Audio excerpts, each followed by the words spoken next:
So ngayong araw na to, susunduin ko lang yung asawa ko dahil merong dadalhin pa uwi. So yan na naman tayo, iikutin na naman natin yung ng Abu Dhabi.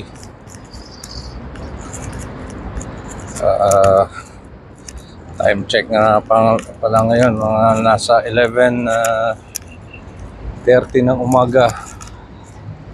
So masyadong mainit na ngayon. Mainit. Siguro tansya ko ditong degrees na to, nasa 48. Sobrang init. Tsaka mayumid. So dapat dito may baong ka laging tubig.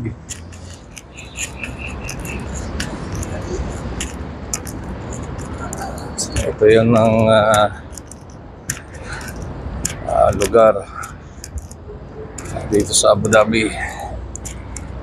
May mga ukayan pa dito. Sa tingin ko mukhang hindi Pilipino may-ari nito. So kalimitan dito mga ukayan, nakikigaya na rin yung mga ibang lahi. So meron din palang pet shop dito. May mga isda nila dito.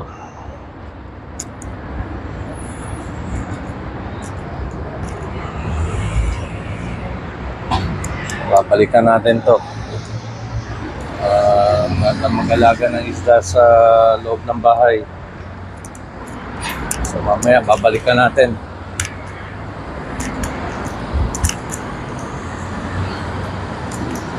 Maraming mga Pilipino dito sa lugar na to. Kanitan, nandito yung mga kababayan natin na nakatira.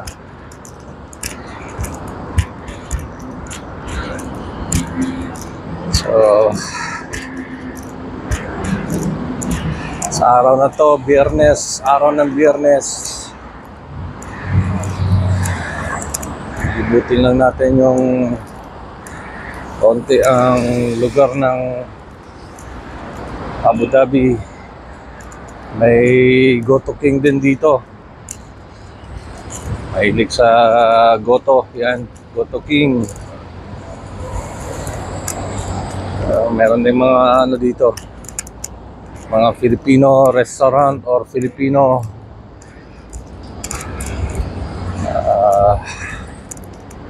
marami rin dito mga kainan ng mga Philippine restaurant. Kabilaan din may mga grocery na rin, puro pang Pilipinong ingredients. So sa tagal na namin dito, na detalye namin ang bawat pag-unlad ng lugar na to ng Abu Dhabi. So, sa sobrang tagal na namin. So ayan, habang nag-aantay tayo ng bus, bigyan lang ng konting sulyap ang parte ng Abu Dhabi. So dito nagtataas ang mga building. So maya maya lamang sakay tayo ng bus. Dadaanan natin yung bawat detalye ng lugar ng Abu Dhabi. So dito, ito yung dinadaanan namin pag nagbabike kami, yung lugar na to. So ito yung papunta sa aming lugar ng aming pinagbabike sa lugar na to. So ayan, papuntang Tinatawag namin Hudariat Islands.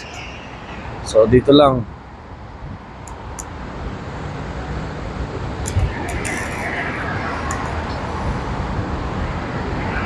So maya-maya lamang, habang inaantay yung bus, so tuloy-tuloy tayo. Pakita ang lugar ng Abu Dhabi.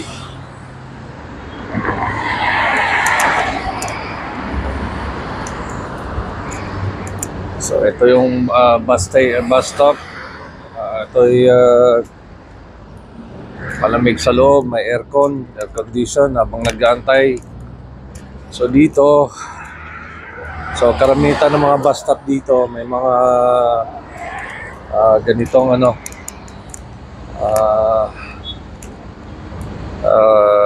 waiting shed area para sa nag-aabang ng mga bus dahil sa sobrang init.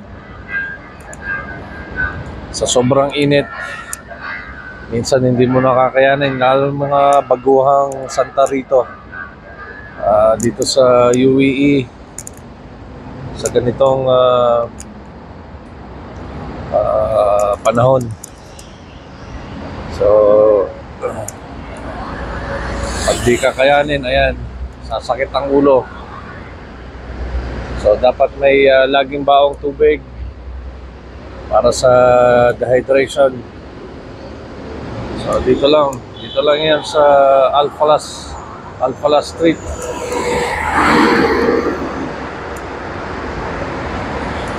So maya-maya, habang nag-aantay tayo ng bus, so mag-reload muna tayo ng bus card. So dito ang uri ng pagbabayad sa transportation dito ng bus ay by bus card. So dito, antayin na natin ang bus. Maya lamang, balikan namin kayo.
Sa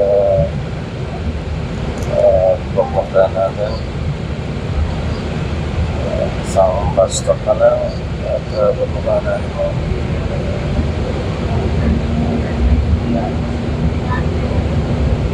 Maraming pasahero sa loob ng bus. So ayun na. So ito na.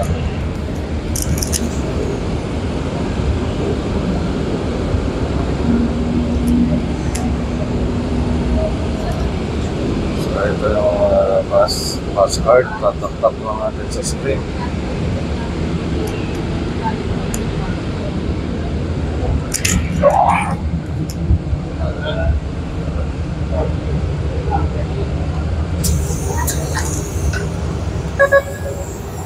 Yan.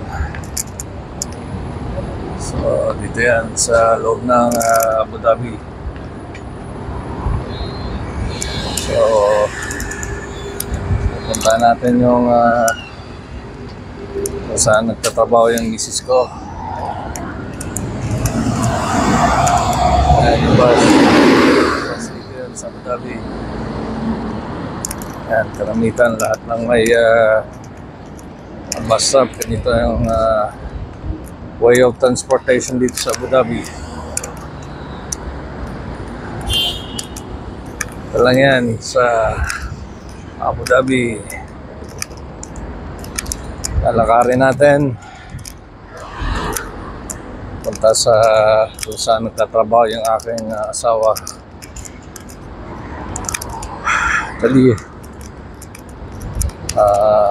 Isa sa mga kagandahan dito sa Abu Dhabi, malinis at less crime. Kaya maganda mamuhay dito. Mahirap iwan dahil ito yung nakasanayan. Dahil sa sobrang less crime dito. Yung crime naman dito hindi naman masyadong malala. Hindi katulad sa atin. Dito naman sa inaano yung bansang Pilipinas. Pero mas mainam na dito ang buhay. Pero darating din yung oras na magtatapos din kami dito. Di habang buhay na dito kami. So darating yung oras na babalik din sa sariling bansa.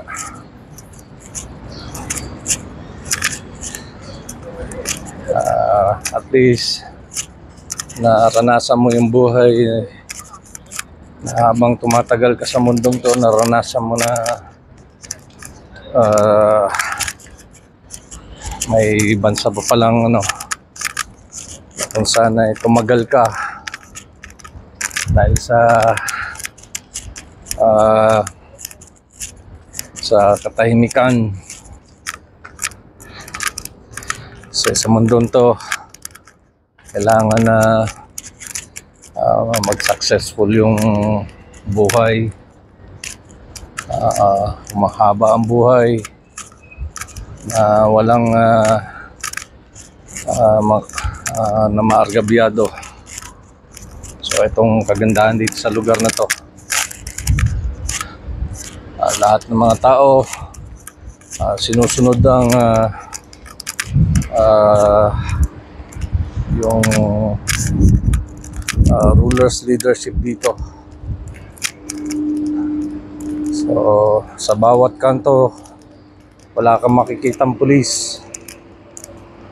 Magkakaroon na ng pulis kung tatawagan mo or dadaan lang sila. So, hindi katulad sa bansa natin. Halos na yata buong kalye napapaligiran na ng mga pulis o mga parak. So dito hindi mo mararanasan yun. Ang mga pulis dito kadaan-daan lang, nasa loob lang ng kotse. So bibihira mo sila nakikita na bumababa sa kotse, lahat dumadaan sila. So rumoresponde lang dun sa mga tawag sa kanila kung meron mang mga insidenteng nangyayari. So doon lang sila re-rest back or pupunta.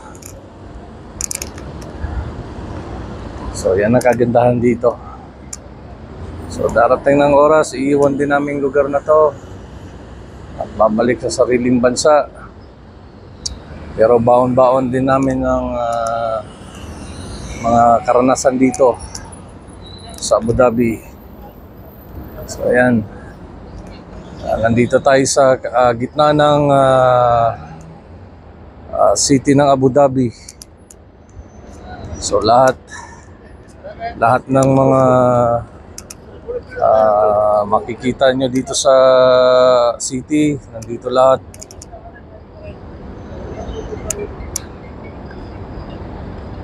So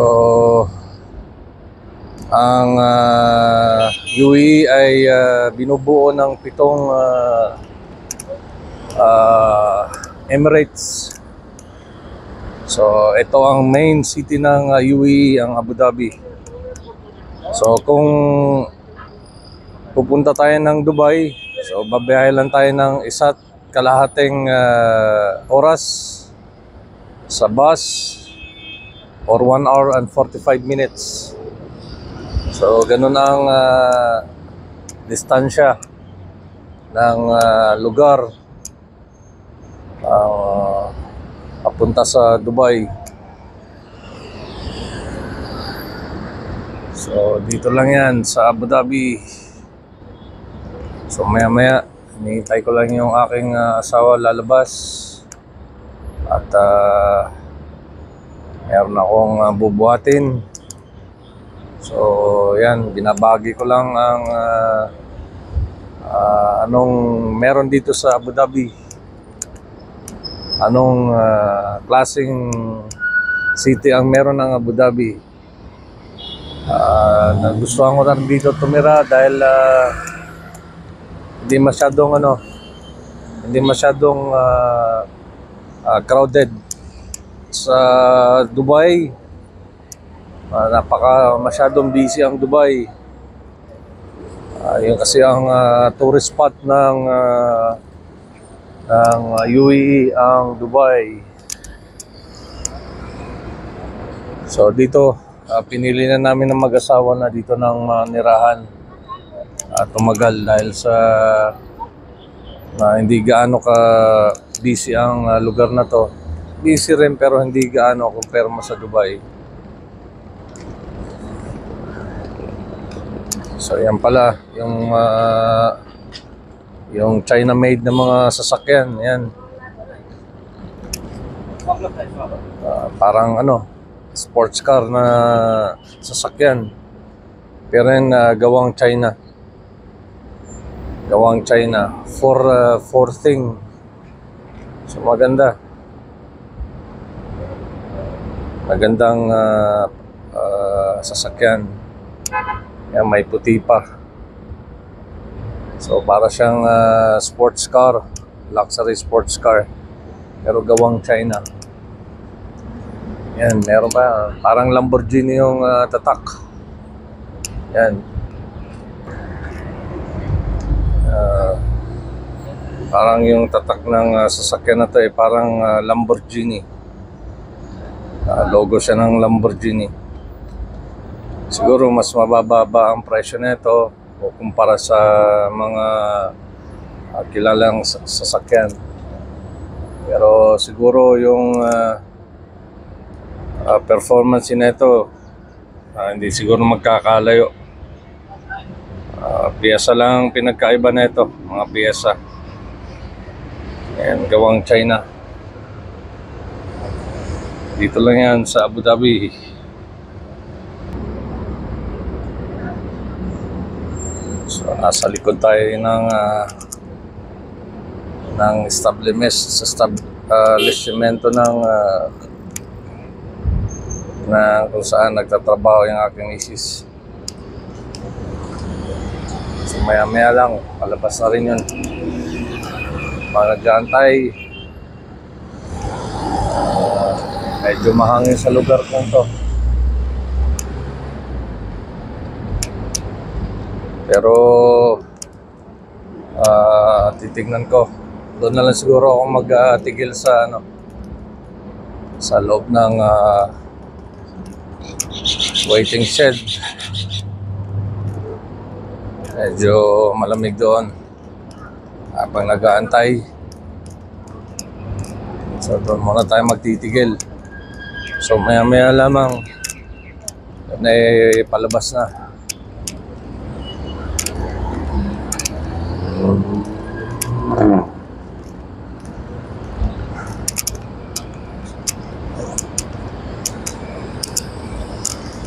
Itong diretso na tong kung saan nakatutok yung aking camera, ito ay papunta sa mga kilalang mall dito, yung Abu Dhabi Mall. So dire-diretso lang yan. Ayun ang Abu Dhabi Mall.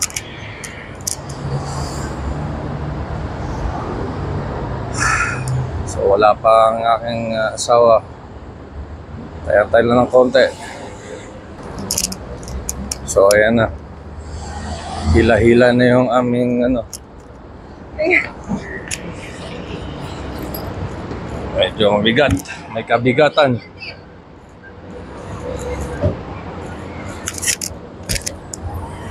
Ito ay isang kulma na higaan, pang-camping. It's ready, it's ready. So, ito ay iuwi namin para kung sakasakaling magka-camping kami sa Pilipinas, ito lang ang gagamitin.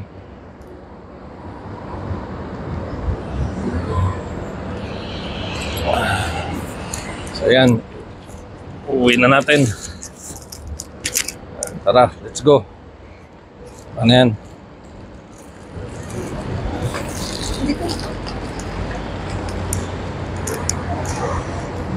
So, ayan. Balik na kami sa pauwi ng bahay. So, parang namasyal lang tayo. Can you catch up later, 503? It's arrival tomorrow. You have key? Can you check this? Okay? Yung mga estudyante ngayon nagsisipaglabasan na. Medyo busy ngayon, mga alas 12 na ngayon ng tanghali. At ang mga bus din, busy na rin. Gawa ng nagsisipag-uwian na yung mga staff at estudyante.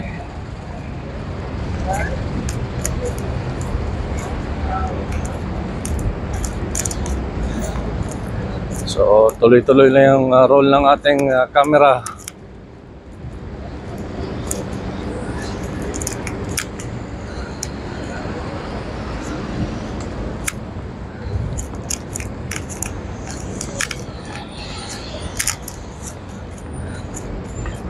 Yan, isa sa mga tindahan ng mga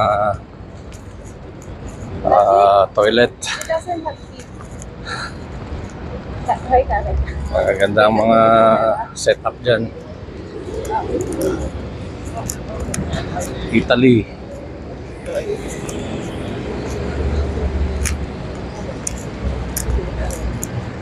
So, ang kagandahan ngayon ng Abu Dhabi, talagang ginastosan nila yung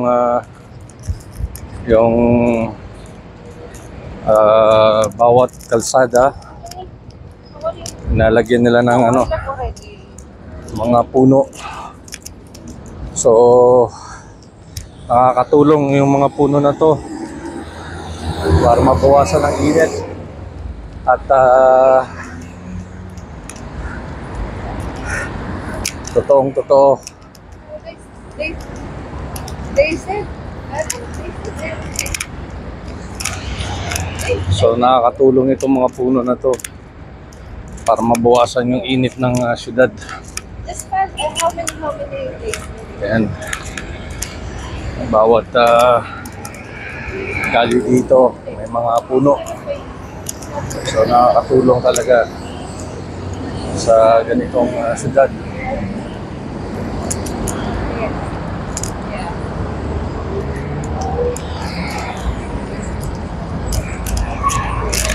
Uwi tayo sa kabila. Marami ng mga nag-aabang. Medyo mainit ang sitwasyon dito. Mainit. So, ito naman yung mga bilihan ng mga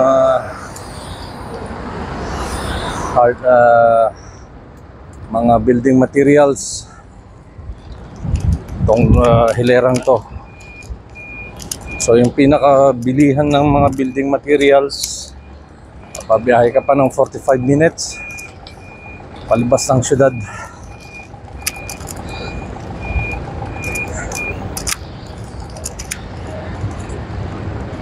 Ayan, mga yan, nakahilera na yan. Nandyan lahat ng kailangan sa building materials, nandyan lahat. So, matagal na itong establishmento na to na nagbibenta ng mga ito lang yung access to the city na makakabili ka ng mga building materials. Pero yung main nila sa tinatawag na Musafa.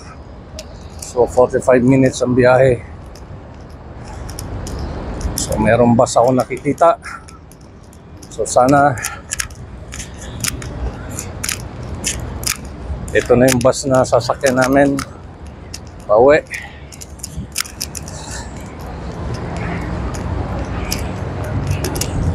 Dahil medyo busy time ngayon, punuan to. Punuan. Yan yung mga yellow bus. Uwian ng mga estudyante. At weekends ngayon. So sigurado busy ang mga kalsada. So sana ito na yung bus na sasakyan namin.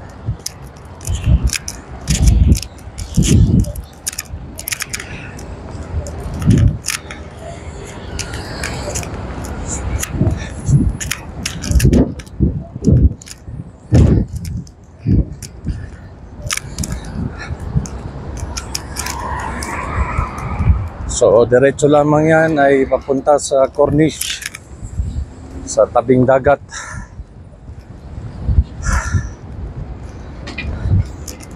Yan. Tingnan mo, lamig. So yan, pasok tayo sa waiting shed. So yan na nga, number 9. So yan na, sakay tayo. Dear.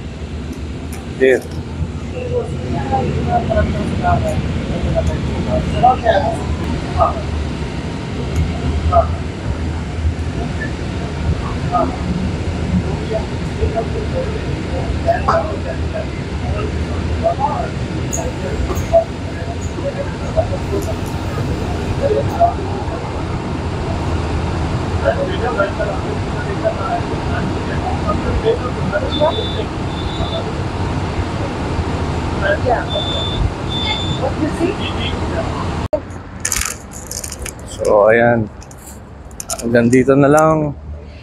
Nandito na kami sa kunin mo, sayang yan. So nandito na kami sa kung saan kami pauwi.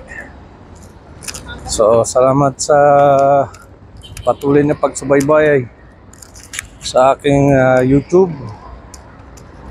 So please subscribe. Yung aking misis, may YouTube din siya.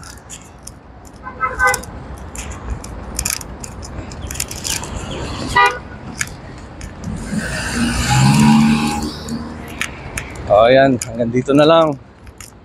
So thank you for watching. This is Migs Bagwis. So sa susunod ulit. Salamat. Bye-bye. Woo!